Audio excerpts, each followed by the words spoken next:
This Autotrader 400 DFS Picks 2026 edition of the NASCAR Gambling Podcast here on the Sports Gambling Podcast Network is brought to you by Kalshi. Make real money predicting sports. Kalshi is available in all 50 states, and you get $20 free with promo code SGPN. That's Kalshi, promo code SGPN.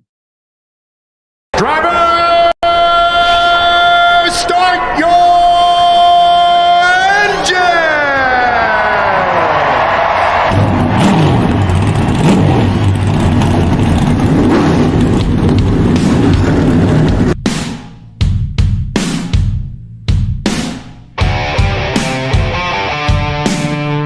Strap in and pull those belts up tight as the Sports Gambling Podcast Network presents the NASCAR Gambling Podcast. I'm just gonna put my foot on the floor and I'm not lifting till I see God or a checkered flag. My man. With all the news and the best bets for your NASCAR weekend. We want to thank you tonight for these mighty machines that you brought before us. Thank you for the Dodges and the Toyotas. Thank you for the Fords. Lord, I want to thank you for my smoking hot wife tonight, Lisa. In Jesus' name, boogity, boogity, boogity. Now, here are your hosts, Rod Villagomez and Cody Zeeb.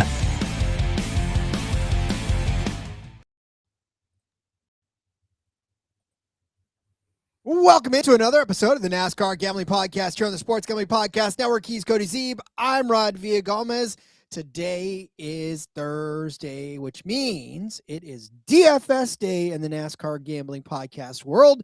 And we are here to bring you the DFS picks for the Autotrader 400 from the EchoPark Speedway in Hampton, Georgia. We are distancing ourselves from Atlanta, Cody, and I, for one, am for it. Just kidding, I'm not.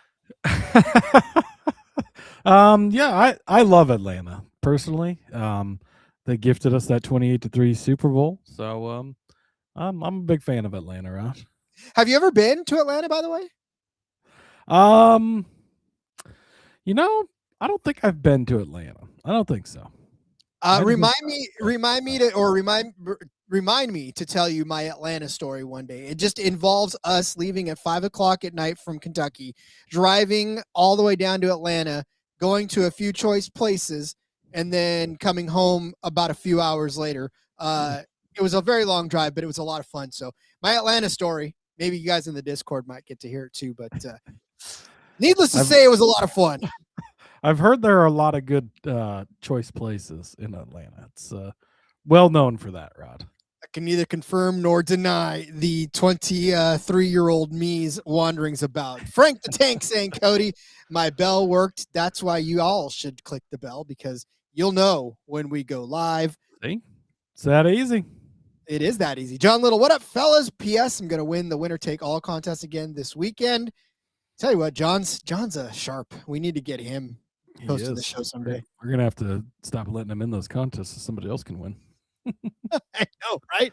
Expert Suck saying, I'm here to win. Who am I fading this week? Oh, we got plenty of people to fade this too. Christopher saying, been with my dad, grandpa. We drove it from Indy. Sounds like might be kind of like your story, Cheetah.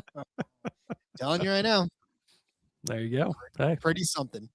All right. Also want to say hi to Marcus as well. He is first, as he always is. Speaking of Bell. Yes. Speaking of Bell, Christopher Bell in the chat already. Yeah, Cody. So anyways, this is the super speedway, not super speedway, right? Not quite. It's not quite a super speedway. Track, Rod. I know. Not quite an intermediate. That is the Atlanta, formerly the Atlanta Motor Speedway, now the EchoPark Speedway. And much like we did with Daytona, Cody, this is not one where we are going to totally throw caution to the wind, but we definitely will take some chances on some guys we don't normally take chances on, especially in DFS, which is fun to talk about other drivers that aren't dominating the top of the slate. Yeah, just to kind of set it up much like Daytona in the fact that it is a quote-unquote super speedway, a place where you will be drafting. They'll be racing, pack racing, but Daytona's 2-mile track. Atlanta's 1.5 miles. It's shorter. It's also narrower. So you've got that. It's more condensed. The track surface has quickly, even though it's been repaved much more recently than Daytona, it's worn more than Daytona has. So you've got that in it. They're also running a softer right side tire with no practice to figure that out. So that could get interesting quickly. So you have the track wear element, you have the tire wear element on top of it being a drafting track, a super speedway track. We tend to see this one be a little more chalky as far as the winners. I don't know that we've had a big upset winner at Atlanta yet. Now we were 2 laps away from a Corey LaJoie getting it done. Last year we were 0.3 of a second away from a Carson Hocevar getting it done. So certainly those guys can, but it's maybe not where all 41 drivers can win like a Daytona, I don't think, but 32 of them probably can, really, if we're being honest. So it's still wide open in the fact that it is going to be treated like a drafting track, but also some skill level stuff comes into it and kind of makes it a little more interesting. Indeed. The chat saying we've lost audio. Cody, want to talk about that with them in the chat and figure something else out? Not quite sure why that's happening.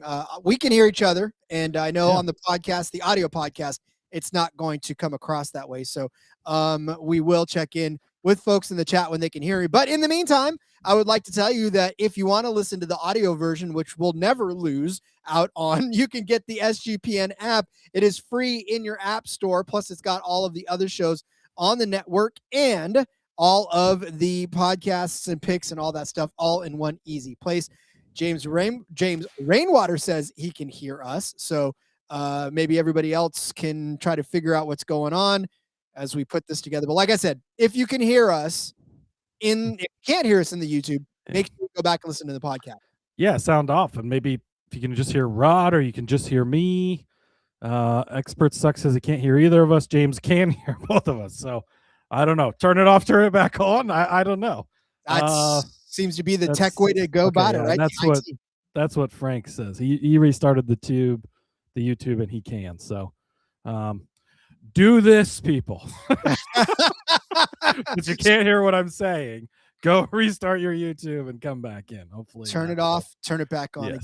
I tell you, YouTube's been having problems lately too. So if you guys are, just streaming in general, like the X has been an issue with streaming. I know Ryan brought that up as well when I was on the draft last night. They've been having issues streaming over there. We've been having issues streaming over there. So yeah, I don't know. It's been, and then YouTube was having an issue the other day too, where we were down, and then so again, No restart your YouTube, listen to and it worked for Expert Suck too. So okay, that's for all you listen on the podcast. I know you don't care, but we like the live audience too. So definitely restart the YouTube, do all that. Rod, Cody, we've not had much news this week, but we got some news today. They were storing it up for this. This is like the biggest story that's out there now, and they were just kind of waiting around to say, okay, well, this is a drop. But here's the thing, Cody, this involves a lawsuit.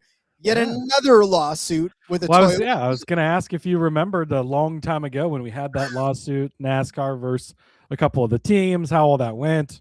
We spent an entire offseason talking about it. It was pretty crazy. I know that was a long time ago, and some of you might not remember, but we're back in the lawsuit world, and a Toyota team once again involved in this lawsuit. Yeah, this is kind of an interesting one, but Joe Gibbs Racing has filed a lawsuit against former competition director Chris Gabehart. So if you remember, Chris Gabehart 2 years ago, Denny Hamlin's crew chief. Then last year was like all of a sudden he's not Denny's crew chief anymore. He's above everybody. Then suddenly he's sitting on Ty Gibbs' box. And it's like, okay, this is kind of interesting. But yeah, so they have filed, and then all of a sudden he left this offseason, right? And went to Spire, and it was like, wow, this is an interesting, some rumors, he didn't really like working with Ty Gibbs, that type of thing. So, but they have filed a lawsuit against former competition director Chris Gabehart, alleging he embarked on a brazen scheme to steal JGR's most sensitive information and use it for the benefit of a direct competitor in NASCAR, Spire Motorsports. So they made a statement, according to Bob Pockrass, in the complaint against Gabehart, that it is entitled to a judgment against defendant and the amount to be determined at the trial of this action and presently believed to exceed $8 million damages, doubled damages, and attorney's fees. So JGR sued Chris Gabehart, alleging he asked for authority over all racing decisions, was denied, and asked to leave. That to me is, why is that part of the loss? I guess I don't know. Like, he came in and he's like, give me all the power. They said, no, you're out of here. Like, what's that? Like, does he just barge into Joe Gibbs' office? I'm the captain now. And Joe Gibbs goes, no, I'm the captain now. Get out. And that was it. Like, what? That's, wow. I don't know. Crazy, weird, but whatever. JGR did a forensic analysis of Gabehart's devices and alleged that he synced personal Google Drive with JGR laptop and photos of JGR setups into a folder called Spire. Okay. Committing crime 101, Rod. Don't make it so fucking obvious. What do you do? This file. Let's see. What should we name this file? Spire. That's what we'll name it. This drag the. Come on. What are you doing? It's like you've never watched a spy movie before, right? They're always the folders are never just labeled "My Insidious Plan." Like, that's not what you like. They go on the laptop when they're looking for clues, and they're like, "Oh, look at that file." Password 1234. Oh, it worked. Look at that. Oh, oh my goodness. Yeah, God, come on. This whole thing just smacks of, like, I don't want to say rich people's problems, but it just feels like when you're talking about all of the trade secrets and everything. And I think you guys had a really good conversation on the Discord about this too. If you're going from one restaurant to another, let's say you're going from McDonald's and then you're going to go to Burger King, you're not going to take all of McDonald's secrets with you to Burger King, which, by the way, I don't know if there's any really revolutionary secrets on either one of those sides, but whatever, right? How to make the fries. Come on. Nobody knows what's in that. No, I don't think anybody wants to know what's in that. But yeah, if you take the Big Mac sauce and bring it over to Burger King and call it, what do they call those? The ones, the big Carl. Oh no, that's Carl's Jr. But anyways. The Whopper? Is that what you're looking for? Yeah, but Whoppers don't. Yeah, whatever. If you could take Carl's Jr. Point being, after I'm hungry now all of a sudden. But point being, you take all those secrets and you go to the new competitor. And I mean, I know they sound all of these anti, DNA type thing, DNR, whatever the things are, right? The do not disclose things. And you just, I don't know. This is so crazy because it's just coming out of left field. It feels like it's all of a sudden everything's calmed down and they're like, oh, hey, by the way, Gabehart stole everything and ran to Spire.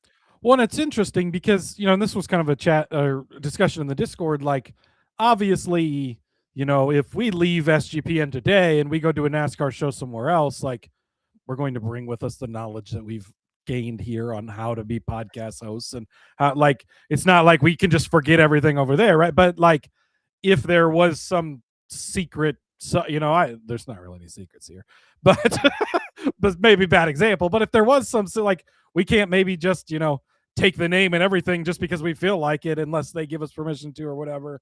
We're not leaving SGP and we're not going anywhere. But I don't know. That was a horrible example. But you can't, so you're going to take things that you learned, obviously. And so in Gabehart's thing, like, Spire would be hiring him because, well, he just was the head at one of the best franchises, right? And one of the best teams. You take him over here, now you have all that knowledge. But just because he brings all of his knowledge and how to do things doesn't mean he can exactly take the setup sheet and say, okay, here's what they did, plug these into our cars. Now, I hope that they've saved some of those for Carson Hocefar's car this year.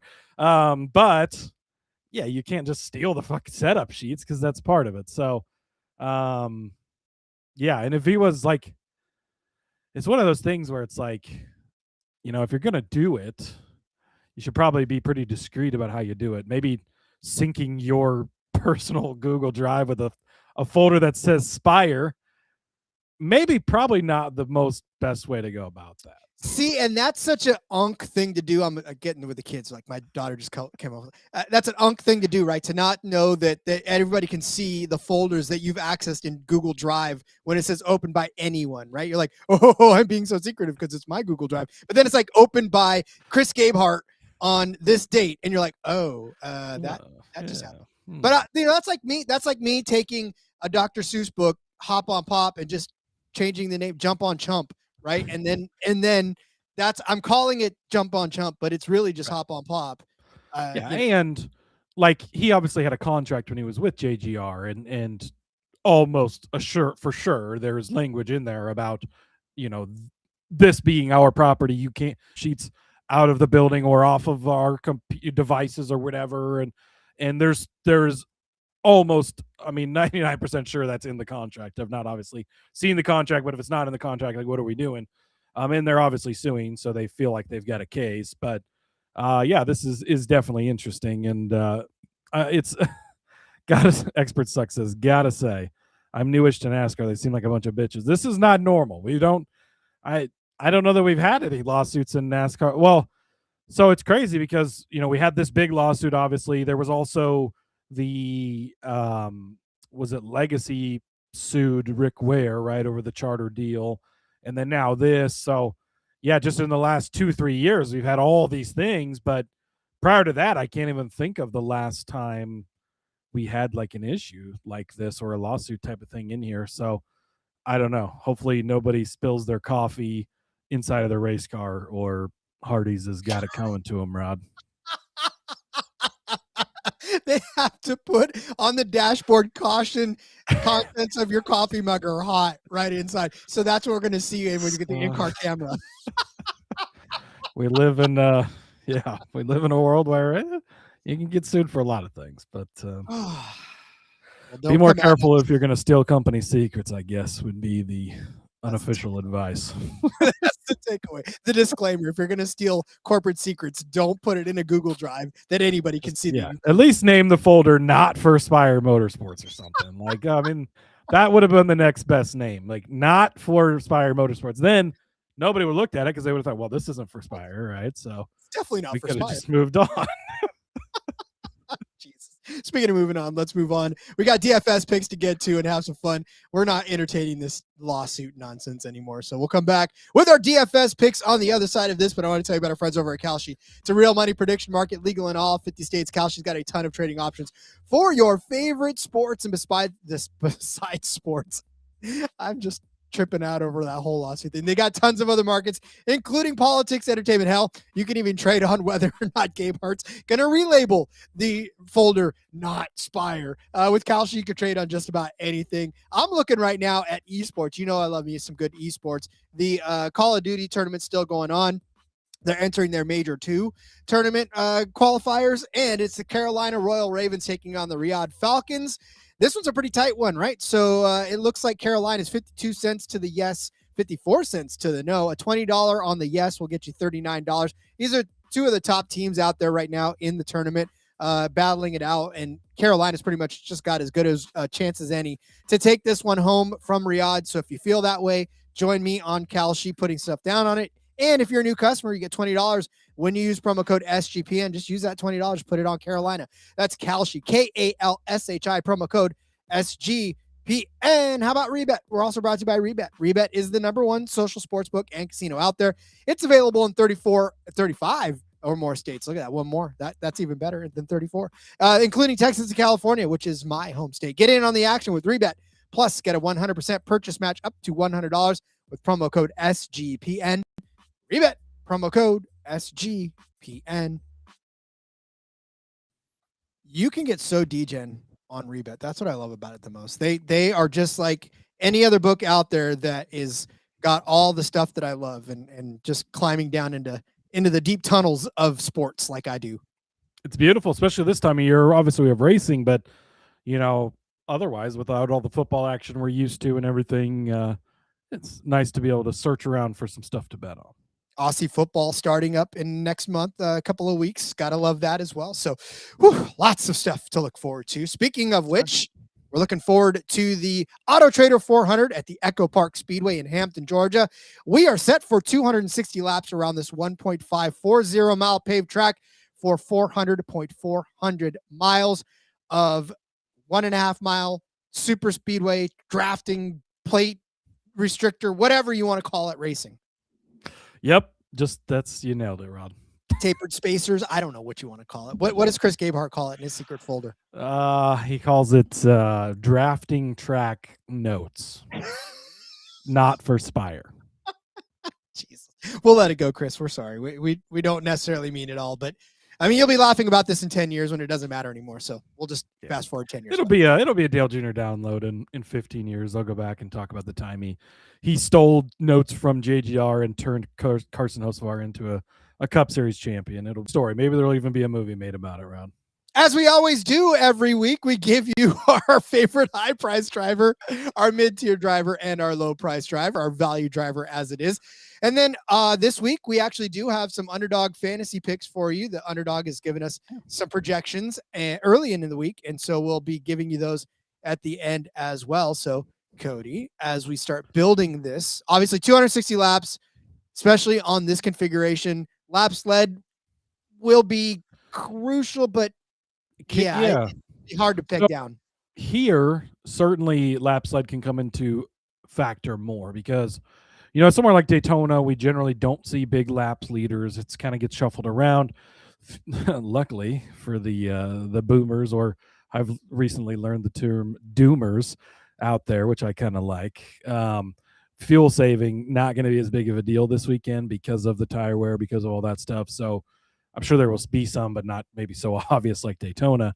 But you will get people that do lead big chunks of the race and get settled in up front and kind of control everything, play the role of the Pied Piper. So you will see that. Definitely not the most important thing. Like any drafting track, it's going to be finishing position number 1, place differential number 2. And then, if you can get lap sled, fastest laps mixed in with that as well, you'd love to see that. But so that's kind of where we're at. Indeed. All right. Well, then, Cody, let's get right into it. Oh, before we do, Rod, should we make our truck series? We forgot yesterday on a crammed episode with Trucks and O'Reilly. We forgot to make our one and done pick for the truck series. So I say we do that real quick. Just a quick reminder. We're doing a head-to-head contest with our friend Phil from Full Tank with Phil. Make sure you check out his show. Great show. Cup Series picks every week. He's the original guy. He was the first one doing a podcast on NASCAR gambling. Always love to give him credit for starting this wonderful space we get to enjoy. He also does Truck Series stuff on his YouTube. He's also part of the draft, which I was on yesterday. All great stuff. Make sure you check it out. Last week, we picked John Hunter. We picked Stenhouse, rather. He picked John Hunter Nemechek, so he beat us by, 1 spot, 2 spots, something like that. So pretty much neck and neck going into Atlanta here, Rod. What way do you think we want to go for our and again, typical one and done rules. Use a driver once, can't use them the rest of the season. So here's what's funny. How about we follow up that John Hunter Nemechek that he picked last week and do it this week for us, right? Because we're still saving guys later on down the road. You have Nemechek as a top 5 truck this week, so I like that. I like it. I do. So let's play John Hunter Nemechek. 36 drivers in the race, so he will be for sure used. We know Phil's not going to be able to use him, so that's great. Kyle Busch, I think we're going to see him for other races, so I'd like to save him even though he's amazing here. Maybe he's the right way to go. Corey Heim, I'm sure we'll see at other tracks too, so we'll take advantage of that down the road. Not burning any of the. Did you hear who he took? I didn't hear who he took because I haven't listened to the truck. I don't know if he's had his truck stuff up yet, so I haven't. I'll listen to his Cup show. I didn't listen to his. I've listened to the Cup show as well, which he usually does Tuesday night, Wednesday. But trucks usually, I think he does Wednesday night. Actually, what is today? Wednesday? Maybe it is up. I don't know. Wednesday night or Thursday? Who knows? But I haven't had a chance to see it, so I don't know who he picked. Indeed. All right. Well, I like John Hunter. I like it because we'll follow up his pick. We'll sort of tailgate on him because he can't take him this week. So we're good to go there. Love it. All right, Rod. Now let's get into the picks. Like you said, high tier driver, low tier driver, mid tier driver. Frank the Tank saying take Logano. So I want to touch on Logano real quick because neither of us are taking him as our top tier driver. Oh, but I'll talk about him during yes, you will. But for DFS part of things, I'd like to touch on him just because he is a very good pick because he's got the ability to lead a lot of laps. He's good here. He finishes well here, but he is depending on starting lineup. We don't, last week we had starting lineup. This week we don't have a starting lineup. Depending on where he starts, he's probably going to be the highest rostered driver, and at a drafting track makes you want to avoid him more. He's $10,000. So you're going to want to have some of them for sure, but not in every lineup because you're going to want to get different. So just wanted to touch on that quickly. Indeed. Okay. Well, then let's go with our high price drivers. Cody, where are we starting? Let's do that, Rod. I am going to start with 1. Kyle Larson, $9,500. Actually talked a little bit about Larson yesterday on the draft, but he's a guy that I think is just kind of going under the radar a little bit this week, and I wanted to get in on him a bit. The only commandment on the show, fade Kyle Larson on super speedways, right, on drafting tracks, but he's gotten a lot better than he used to be, and we really saw that blossom last year. He had a third-place finish here in the spring, part of that 3 wide into the turn 4 as the caution light came on with Bell, Hocevar, and himself. Third-place finish here. Then he went to Talladega and finished second. Then he went to Daytona and finished in 6th place. He also had a 4th-place finish at Talladega in 2024. But he has his average running position at Atlanta is top 8. Now, if you look at his past finishes, there's a lot of bad finishes in there, and I think people are going to look at that, and it's going to turn them off. They're going to go, wow, like multiple finishes of very, very bad for him.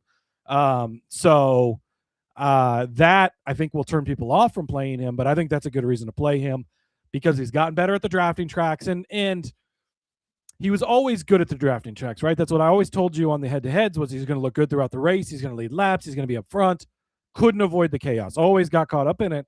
For whatever reason, he started to figure out how to avoid it, how to maneuver through it, whatever. So Superman is figuring out his kryptonite, which is good because now we can use that to our advantage.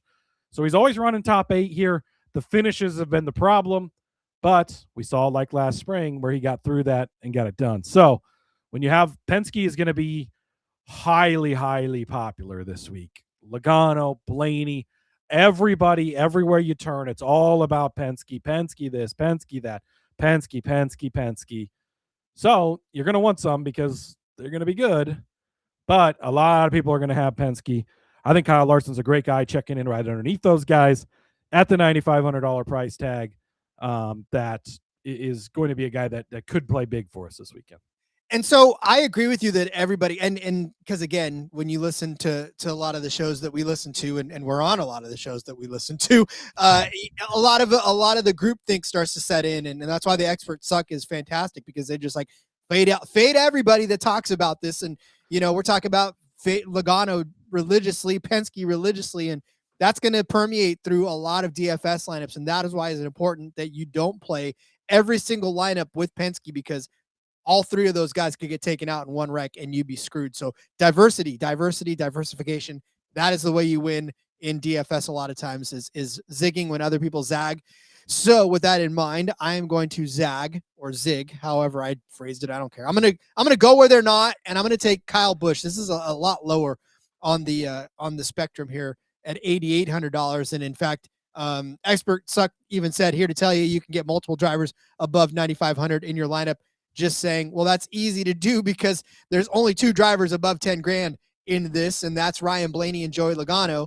And I mean, look, you're probably going to have, especially if you're multi-entering, at least one lineup with both of those guys in there. But I'm telling you right now, if you take Kyle Busch, you will be in a pretty decent spot when it all comes down to it. Now, the last, when you look at average finishes altogether, Kyle Busch is 6th overall on the list behind Chase Elliott, Ryan Blaney.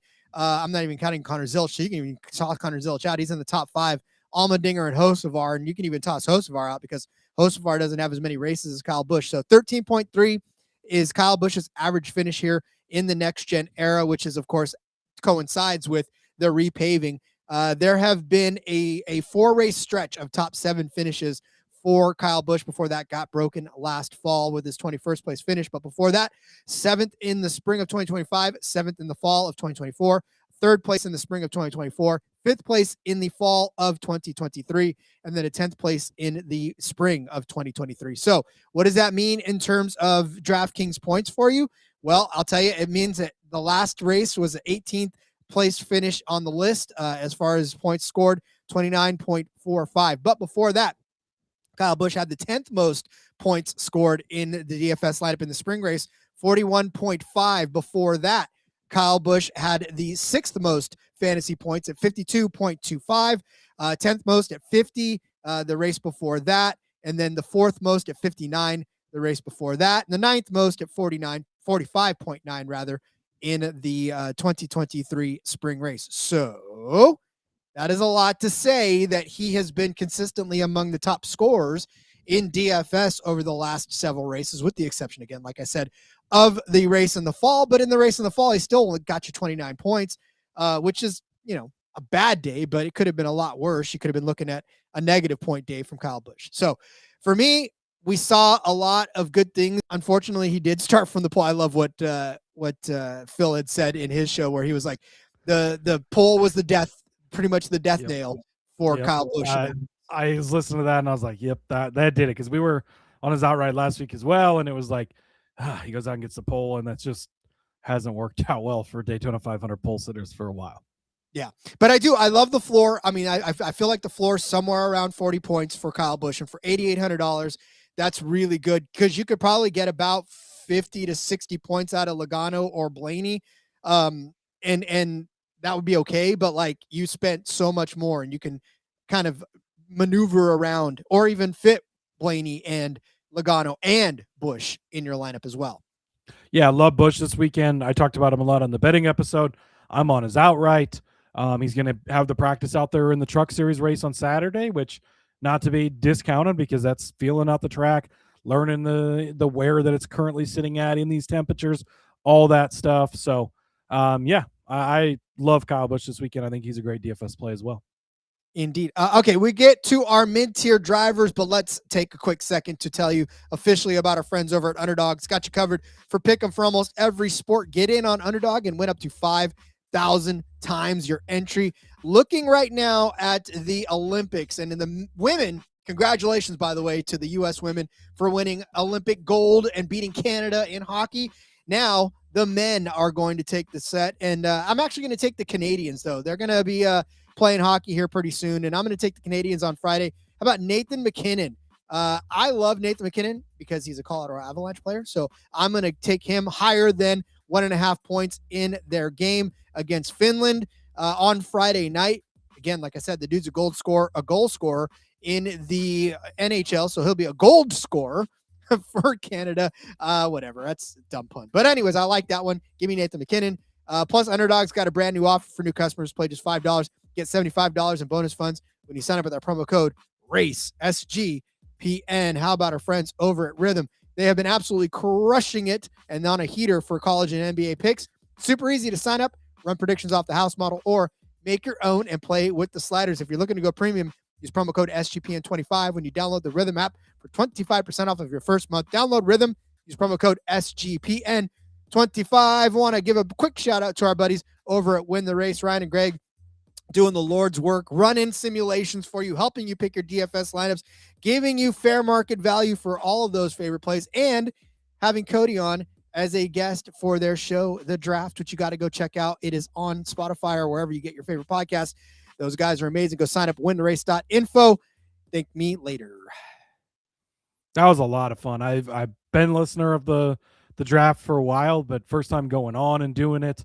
It's a ton of fun. It's they basically have 8 teams, and you go through the teams, and each of the 4 hosts or 4 people on the show pick, a driver from each of those teams. Then you get a bonus driver at the end, and they all accumulate points throughout the race or whatever, and they score it, how you win and everything. But it's a ton of fun and makes you think like, okay, who's which of the Penske drivers do you pick? Which of the Hendrick drivers do you pick? And you don't want to have the same picks as everybody. There was a clean sweep in the Spire category on Carson Hocevar run. We did that just for you, but it's a ton of fun. So go check that out for sure. Yeah, I do love that you said that your love for Hocevar is fueling my hate for him, and that probably could be exactly why it is. But yeah, I'd say it's fairly accurate. It is too. And speaking of fueling hate for the next driver, how about this one? Go ahead, Cody. Well, it's not Carson Hocevar, even though I think he is a good play, Rod. But I'd like to talk about one Tyrone Gibbs, $6,600. I did pick him as my Gibbs driver over in that show yesterday to be a little bit different again, trying to change it up. And I like old Tyrone this weekend, Rod. So you can get him at $6,600. And he's been pretty good at this track. Results haven't always followed. Again, similar to Larson, I guess I'm kind of looking at the positives we've seen from some of these drivers. In the summer race here, he led 32 laps, was running well, finished in 14th, so not the end of the world after a 16th place start. But in 2024, did the same thing. 37 laps led, finished in 17th place. So he's been able to get up front, 32, 37 laps. That's not a bad day in DFS. Obviously, you'd like a little bit better start or finishing positions, but both times finished better than he started. So you kind of got a little bit of everything in there. So I like that. 14th place finish, like I said, in the summer, a 32nd mixed in there, but 17th, 10th, a 34th, in a 2023. So been a solid driver, a little bit under the radar, not a lot talking about him. I mentioned it on the betting show, but wanted to find a way to bet on him this week, and I couldn't. DFS, I think, is the right spot for young Tyrone. So give me Tyrone Gibbs, 6,600. Ty Gibbs is an American stock car driver. No. Look, this would be the only place where I would feel comfortable even endorsing this one. But again, because you feel my absolute hatred for all these guys. Ty Gibbs in the fall race, 44.85 points. In the spring race of last year, 15.25. Also 40 points in the fall race of 2024. So 7th place overall in terms of points scored with 51.4 in the spring race, or 51.7 in the spring race. So, okay, he's a decent DFS play. I will give you that. Mark this down on your calendars as the day where Rod said something decent about Ty Gibbs.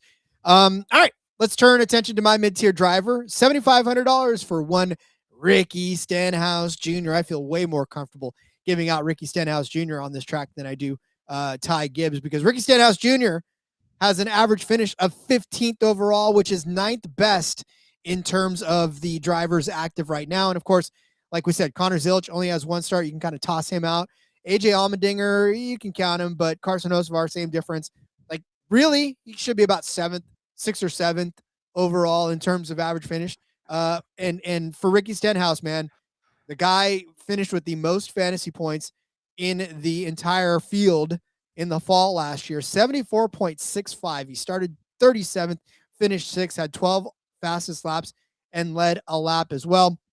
Ricky Stenhouse Jr. was the second highest scorer in the spring race of 2025, 73.85. That's back-to-back 70-point days out of Ricky Stenhouse last year. What a fantastic run for that guy. And we talk about his super speedway prowess, his drafting prowess, his tapered spacer power prowess, whatever. But that's what you're getting out of him, right? Ricky Stenhouse got 43.8 points in the second Atlanta race of 2024. He got the second most points in the 2024 spring race, so 61.5. I'm painting a very, very specific picture of Ricky Stenhouse scoring you points race in and race out here at EchoPark. 7th overall in terms of points scored in the fall race of 2023 with 55.7. And then, of course, the spring race was not the greatest for him. He got 13th overall in terms of points scored, but he scored 40 in that. $7,500. If you're scoring me 40 points on $7,500, I will take you every single day of the week and every time we suit up in Hampton. So, yeah, Ricky Stenhouse Jr., pretty much a cheat code this weekend. And I don't know how many people are talking about him in DFS purposes. I know people are betting on him, but for DFS, just a golden ticket. Yeah, I love Stenhouse this week. You know, we think of him as a drafting track guy, but you also think of him as a guy you can't rely on. Like, he can go win Daytona, win Talladega, but he'll also wreck a lot of the times. Atlanta seems to have really fallen into one of his better tracks where it's been a consistent run, race in and race out here. And again, I think maybe that's where there's less. So what I'm starting to think about Atlanta is you get less variance than you do at Daytona and Talladega.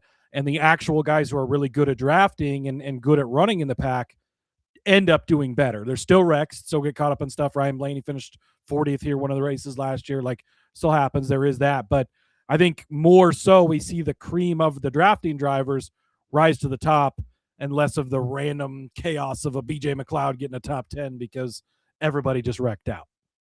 Indeed. Yeah, and just keep in mind, too, as if this is your first time listening to a DFS episode, or maybe this is your second time listening to a DFS episode, we're not telling you not to play specific drivers. We're just giving you plays that we like that you can add to whatever you want to add to it. So these are guys that we're highlighting that we feel like are going to turn in decent enough days for you to be able to build a decent lineup if you choose to go the Blaney, the Logano, right? The route of the very expensive drivers.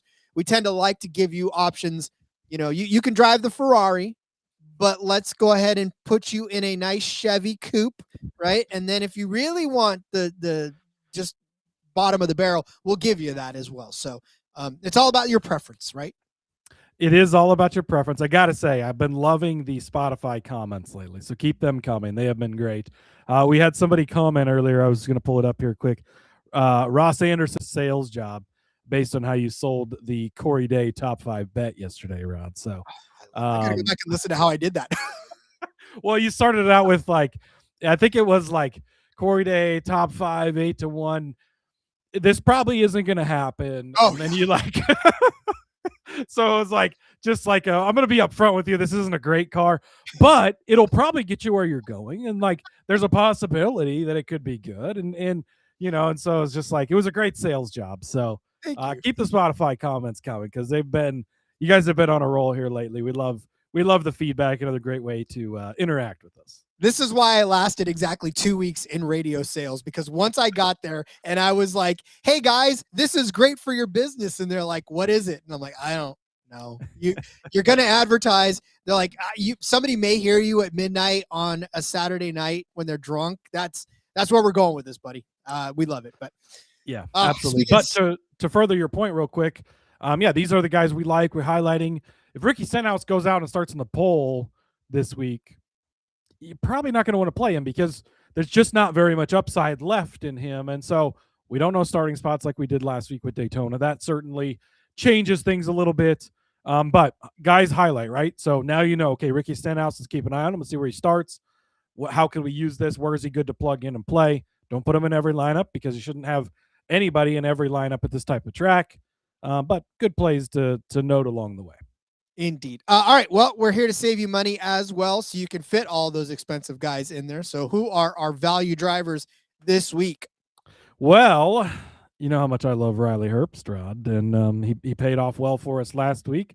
Had that shot to win with the 125-1 number there at the end. He's just $5,400. A quick reminder, you don't have to spend all of your money. So certainly, don't do that if you don't need to. But $5,400 near the bottom of the board here. Again, less variance, yes, but he's proven to be a good super speedway guy. And I know there was a lot made about, him going up in front of Brad. Looking at that more, kind of listening to different takes. Ricky Stenhouse was a guy who was vocal about it this week. He doesn't think that Riley did anything wrong. If you listen to his spotter said top, which Riley explained today on the new Gluckcast. Go check that out. That was a good episode. But he explained to Jeff, that's when he says that doesn't mean there's somebody up there. That means get up there because there's a run coming. The run came faster than they thought. And keep in mind, they're doing all this at 190 miles an hour in the heat of the moment with the Harley J. Earl being dangled out in front of them. So there's all these things, right? But ran a great race, got up in the draft like we know he can, pushed Tyler Reddick to the victory, got Michael Jordan that 500 championship, and looked good. And that's all the reason I want to play him again this week, because what we saw in him last week and him getting that top 10 and him being close to cashing that outright is exactly what we thought we could get, exactly what we want. 28th and 17th here last year in his first 2 starts. Those are respectable runs, especially at this price. A 17th place finish when he probably doesn't start too well, that's not bad by any means. So, I think he's another guy that is a cheap option, has really good upside. We literally saw it last week. That's what I'm leaning into. Give me Riley Herbst at a nice, cheap $5,400. Riley Herbst got you 37.8 fantasy points in the spring race of last season. Riley Herbst got you, as I scroll down a little bit more. Unfortunately, I got to scroll down too much for Riley Herbst. And while you're looking, he got you 57.8 points last week, which there you go. Huge day for a guy that was only $4,900. Started in 28th. That's what you want. Finished in 8th place. That's a great, great day. Indeed. All right. I'm telling you in my value driver that in the last 5 races on this track, he has averaged 37.79 fantasy points. And I told you that he was only priced at $5,100. You would jump on that one and you would not even look back. But then I tell you, it's BJ McLeod, and you're like, what? Rod, you're crazy. Well, I am, but I will tell you right now that BJ McLeod is my value driver at $5,100. BJ McLeod got you 50.8 fantasy points in the fall race of last year. BJ McLeod got you 37.15 fantasy points before that. I'm telling you right now, people are going to be laughing about it, but we watched BJ McLeod actually do good things at Daytona until he got collected. And I laughed because the guys at VSiN were talking about BJ McLeod and Live Fast as being the winner. And I was like, well, slow your roll a little bit, but a good deal. 29.6 in the fall of 2024 was the point total that he put up as well. Like I said, I mean, 33.15, you're hearing a lot of 30s for BJ McLeod, and for $5,100, 38.25 in the fall of 2023. It makes sense to roster somebody like this because they're going to scroll down to the end of this list where they're going to go, I'm looking at the JJ Yaleys. I'm looking at the Cody Wares, the Cole Custers. Riley Herbst is a good one, but Ty Dillon, we made a case for AJ being a good play as well. But BJ's pretty much the second to last driver. And unless you're just a casual fan and rostering him ironically and backing yourself into a good play, it's good to educate yourself that he's actually been very good for DFS on this track over the last 5 races. Like I said, 37.79 average over the last 5 races for BJ McLeod. I'll put him in my lineup and I won't even look back.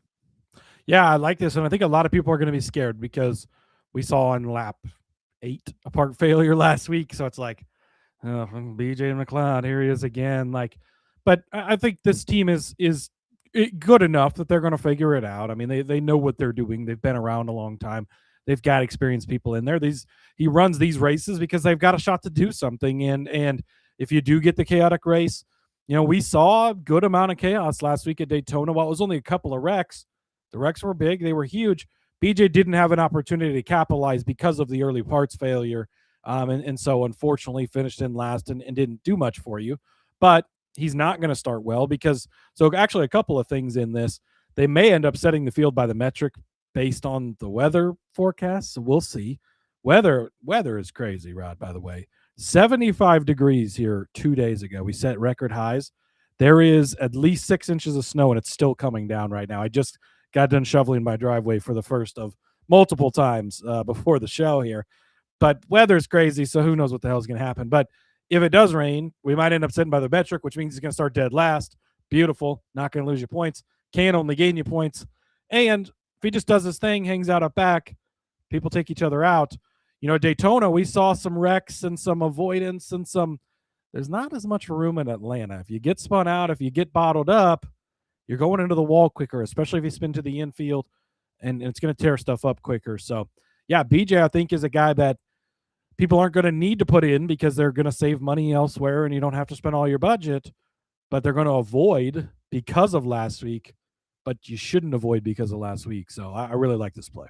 But this is one where you could unlock both, or maybe all 3 even of the Penske guys if you really are feeling froggy and you want to jump that way. But yeah, this is a way to do that. Looking at the weather though in Hampton this weekend, Friday is partially cloudy with the chance of rain. Saturday we're looking at 37%, 50%, 64, 77% of chance of rain at 10 o'clock, 74 at 1 o'clock, 46 at 4 o'clock. So yeah, this very well could turn into a very, very wet and soggy Saturday for everybody. Yeah. Plus, they've got 2 races they're supposed to be getting in on Saturday. So could definitely be a lot of issues. We'll have to see how it goes. Keep your eyes on the weather and the Discord for all of the updates on the weather. All right, get out your pen and paper. We're going to go over our DFS picks for this before we move on to Underdog. Cody, as the high price driver, started you out with Kyle Larson, $9,500 for him. I said Kyle Busch would be my high price driver at $8,800. Cody gave you Ty Gibbs at $6,600 as his mid-tier driver. I said Ricky Stenhouse, $7,500 is my mid-tier driver. And then Cody gave you Riley Herbst at $5,400 as his value driver. I said BJ McLeod, $5,100 for my value driver. Underdog Fantasy. It's quite simple, folks. You log in, you look at all the options, you select NASCAR, and then they give you projections, finishing projections for each driver that's in there. All you have to do is figure out whether or not they're going to finish better than or worse than that finishing position, start stacking them up, watch that multiplier rise. Cody, it's very, very simple, and I'm glad that we've been able to do this over the years because it's so simple, even I can do it. So simple. Even Rod Villagomez can do it. If Rod Villagomez can do it, you can do it too, friends. So you got to love that. Legal in a lot of places, which makes it great. Out there in California where you don't have sports books, this is a good alternative, right? A way to get in on fantasy, but a different take than your traditional DraftKings type lineups. So we have a lot of fun with this. We love it. Also, you didn't think we were going to go through this whole show without me talking about Carson Hocevar, did you, Rod? Of course not. Of course we are. Of course we're going to talk about Carson Hocevar. You can get him better than 10.5. Oh no, how good he is, Rod. He has the 7th best average finish of all drivers here at Atlanta over the last 6 races, 11.8. Pretty damn close to 10th place because he's finishing there pretty often. So almost won this race last spring. That's obviously the big key point because he was very close. So he just waited a touch longer to hit that caution light. We'd have had a host of our win, but that's okay because we might get it back this week. That's what we're looking for. He was leading as they took the white flag. That picture, it's so beautiful. I almost want to get it framed. The white flag's waving. The 77 car is just out in front of the field. Unfortunately, he did not make it back around, but that can happen, right? So I want that picture. Yeah, that's the picture Rod wants. I have the picture of him taking the white flag, leading the field. Rod's got the picture of the 43 spinning him, and that's how it ended. But we saw everything we talked about last week. We saw it in full play last week, and they got Joe Gibbs Racing setups over there, Rod. You got to love that, right? What a competitive advantage we didn't even know we had. But back to my point, 11.8 average finish in the last 6 here. 19th and 16th in 2024. So good starts in the first year there. And then last year, 2nd place in the spring, 10th place in the fall. Went on the better than side of this in both of them. And last week really showed us once again everything we already knew about the wonderful, amazing Carson Hocevar, that he's really good at the drafting track stuff. Add in the JGR setups, and it's we got to move it out of the file because we can't leave. It's now hopefully in the not for Spire folder, so nobody can find it. But give me Carson Hocevar better than 10.5. You know how you could throw off a lot of these older guys is just put numbers in there. So it's like SP1 IR3, and they're like, what is this SP1 IR3? Yeah, what's SP? Yeah, what is that? I don't know what this means. Let's not look in there. It's probably not in there. Camel case. Then you have a for Spire folder over here, and it's just like, a folder that says they use Goodyear tires over there and stuff like that, and they're gonna be like, well, this guy is an idiot. What? Yeah, Chris. Call me if you need help next time you want to steal some secrets. Jeez, bro. I'm telling you, man. Gosh. Woo, unbelievable. All right. So mine is going to be one that I don't know if it's going to be a popular opinion or an unpopular opinion because I've got Chase Briscoe. I'm going to actually take his worst then. He is actually set at 10.5 as well. So a top 10 finish is projected for Chase Briscoe, but I'm on the worst end of this, and it pains me to say it, but boy, when you look at the average finishing chart, Chase Briscoe down in 33rd place overall with an average finish of 25.3. And this isn't like it's 1 or 2 bad finishes that are throwing off this curve. There's only 1 or 2 good finishes for Chase Briscoe at this track, and they both came back in his olden days when he wasn't driving his 19 Joe Gibbs machine, right? So 15th and 16th in 2022, but since then, 24th, 22nd. Corporate gambling got Rod once again. Took him out. They did not. Underdog got scared, I think, there, Rod. They were like, yeah, we don't really like this play. You're definitely going to get us. So they just watch out for them sniper shots. I'm telling you. Well, listen, I'm ducking right now, bobbing and weaving because Chase Briscoe is not an unpopular or is an unpopular opinion. But again, like I said, so you said, Rob, but this is all pre JGR. He's got to be better than JGR, right? Yeah. No. Not here on this track, 21 and 35th. And what's funny is that we talked so much about his progression through figuring out how to drive such a fast car and how good he was overall in the end of the last season. But a 35th, though, late in the year and in the second Atlanta race, that's not a really good showing overall. Not to say that he's not going to do well, right? I think a top 15 probably is within the realm of possibility for him again once he finds his footing. But I don't know, man. This track has got it in for Chase Briscoe, and a 10th place finish might be hard, especially when we're throwing Penske Fords up there, a couple of Hendrick Motorsports, and a couple of Spire cars that have Joe Gibbs power under the hood. So yeah, there's a lot of things to fight for. And I think Chase Briscoe is going to come out on the outside of the top 10 end of that. Yeah, I love Chase Briscoe. I've got some hope for him this week, being that early in the year last year, he was still getting used to this car, getting used to this team. I think the tire wear deal is probably good for him, all that stuff. But yeah, it's not been good here in the past. And the history definitely shows us that. So yes, it tend to lead towards the worst ends on these super speedways on the drafting tracks, just because it is open to more people. So I don't love doing it, but I will back you on this one, Rod. It's tough. And even last week, he did not finish inside of the top 10, did that 19 machine. So just not a really good. In fact, he finished 36th after starting in the outside pole. It's just super speedway racing, kids. Yeah. And Atlanta too took out a huge portion of the field in a big wreck last year, got a lot of the big guys.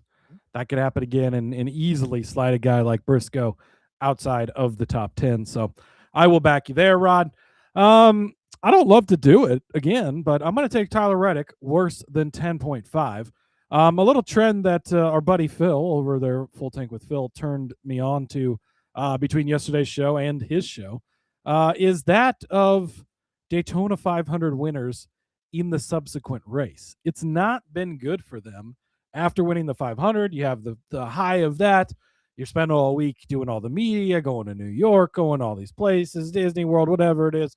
Maybe not so much focusing on the next race. A little bit of a hangover, right? William Byron last year, 18th place following his win at Daytona 500. Ricky Stenhouse Jr. a couple of years ago finished 12th place the following week. Austin Cindric finished in 12th place in 2022. Michael McDowell finished 8th place in 21, but that was the Daytona road course, definitely a little different. Denny Hamlin, after winning in 2020, finished 15th the following week at Las Vegas. So the trend has not really been good there. Reddick's been an interesting case at this track. He's definitely been better here in the summer race, which actually makes a lot of sense because in the summer, it's an even slicker, more worn tire race. That's when Reddick is really going to shine. So he did finish 4th here in the summer, but 19th last spring, 6th here in the summer or fall, I guess that was more of September race of 2024, but 30th here in the spring race. Now, 2023, it was reversed. He did finish 5th in the spring, but 27th in the fall. So he's kind of on in every other pattern, a 30th, a 6th, a 19th, a 4th. So we're going to go with worse than 10.5 this week. A little bit of the Daytona 500 hangover, plus, again, you tend to lead towards the worst ends on the drafting tracks just because more people can finish in the top 10 this week than, say, next week at Coda or the following week at Phoenix. There's just less drivers who are even capable of getting inside of the top 10. Whereas it's still pretty wide open this week, especially in the top 10. So give me Tyler Reddick worse than 10.5. Unfortunately, like I said, I hate to do it, but I'll go with you on that one as well. I'm going to take another worse than as well. Man, what happened? I've turned into the pessimist all of a sudden this season. I'm taking 2 worse thans. It's the drafting track, Rod. We'll get back to the better thans at Coda next week. That's true. You know me, I'm always a glass half full kind of a guy, but this track's got me looking at the glass half empty, and I'm going to take Joey Logano. I know we just talked a little bit about him earlier in the episode as far as DFS prospects are concerned, and that's probably okay, and that's probably fine, but his projection on Underdog is set at 8.5. I'm going to end up taking the worst then on this one, and you're going to cringe and think, oh, you can't do that with Joey Logano. Well, I get that, but what if I told you he's only done it once in his entire span here, or twice rather, in the entire span here that he's been on this track? Yeah, they were both wins in 2023 and 2024. One came in the spring of 2023 and the other came in the late race in 2024. But outside of that, his average finishing position in the next-gen era, 16.3. Instead of the 2 wins, he's at a 9th place finish in the first race here in the new configuration, then 26th, then 1st, then 17th, then 28th, then 1st, then 12th, then 36th. Okay, so maybe it's every 2 races and then he gets a win in this one. So maybe I'm off on the pattern. But it's just tough to back him as a top 8 car when he's only done it twice and you have to win to get that done, right? I mean, he came close in that very first one. But it's just, like I said, there's a lot of gremlins that can come get you. That big wreck that took him out early and had him finishing 36th. I mean, that tanked your DFS day right then and there, right? So, yes, Joey Logano will probably end up finishing better than he starts. He will probably end up leading some laps, but as far as making it into the top 10, I mean, look, top 10 percentage for Joey Logano. He's the second best as far as win the race is concerned. 44.4% top 10. That's the 100,000 race simulator. He came out in the top 10 just under 50% of the time. But then his top 5 rate goes down to 30.9. So, the thinning of the funnel made it a little tougher for him to get up there. And I just feel like he may get 10th, but I don't know that he's going to get set about this one. And I'm going to stick by it. I mean, Joey Logano worse than 8.5. I hate to do it, but I'd rather be missing it until the end of the race and then have, maybe lose it on the last lap than not having it at all and just kind of, missing it there. Yeah, well, you said top 5 in 30.8%, right? So that means not top 5 in 69.2%, if my math is correct there. That's a lot of the time where he's not finishing inside of the top 5. So if you flip those numbers, it's more common for him in those 100,000 simulations that he doesn't finish inside of the top 5 and whatever's 40%, so 60% for top 10. However you want to flip that, being at the middle there with 8th place being the goal here. But again, this week, how many drivers can finish inside of the top 8? I'd put about 34 of them, 36 maybe even, of them really could finish inside of the top 8. Next week at Coda, that number shrinks a lot, right? You may be pushing 20 is really being generous next week. So it really changes the way you look at it at the drafting tracks, especially with these lower number guys. Joey Logano's amazing here. He's going to look great. We're going to see him lead laps. We're going to see him up front. His lead lap stat is amazing. If he leads this week, he'll break the record for most lead laps or most drafting track. Oh, boy. Let me try this again. He will break the record, held by Richard Petty, by the way, of most drafting track races in a row leading a lap, which is crazy. And he's done it in 35 of the last 37 or whatever. He's going to find his way up front. He's going to lead some laps. He's going to look good. But the variance is there. We see these guys. Yes, RFK always looks good. Penske always looks good. They don't win every time. They didn't win last week. They didn't place well last week. They didn't, it breaks up. It happens. That's the super speedway nature of it as well. So, I'll go with you on this just because the lower these numbers are, the better it is to take the worst then, just because so many people can finish inside of that top 8, where that's not the case in a couple weeks in Phoenix or Coda or these other tracks. Indeed. All right, get out your pen and paper. We're going to go over our underdog fantasy plays for this slate, for this race. Cody started you off with Carson Hocevar, better than 10.5. I gave you Chase Briscoe, worse than 10.5. Cody gave you Tyler Reddick, worse than 10.5. I said Joey Logano, worse than 8.5.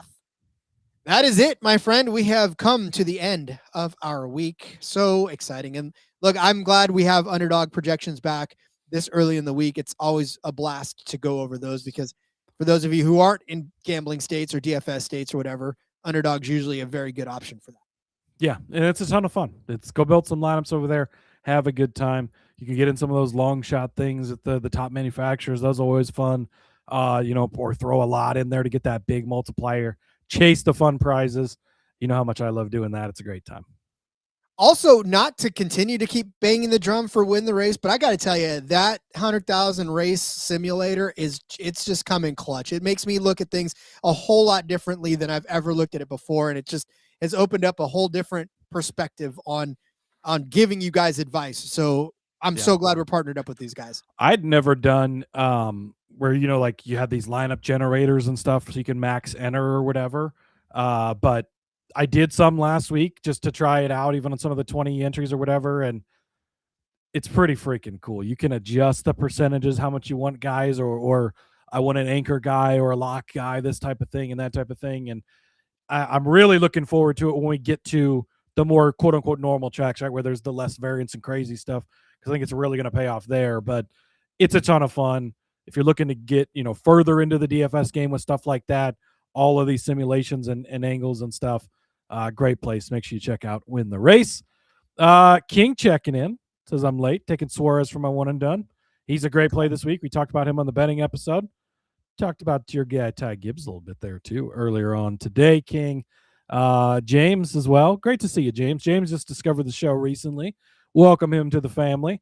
Says we're the best, Rod. I always say, yeah, I always like to hear that. That's always I'm a little biased. I think you're thanks, the best. James. Absolutely. Our wives might not agree, but we appreciate it. So, Well, didn't we already I say that we're pod married anyway? So we are true. Yes.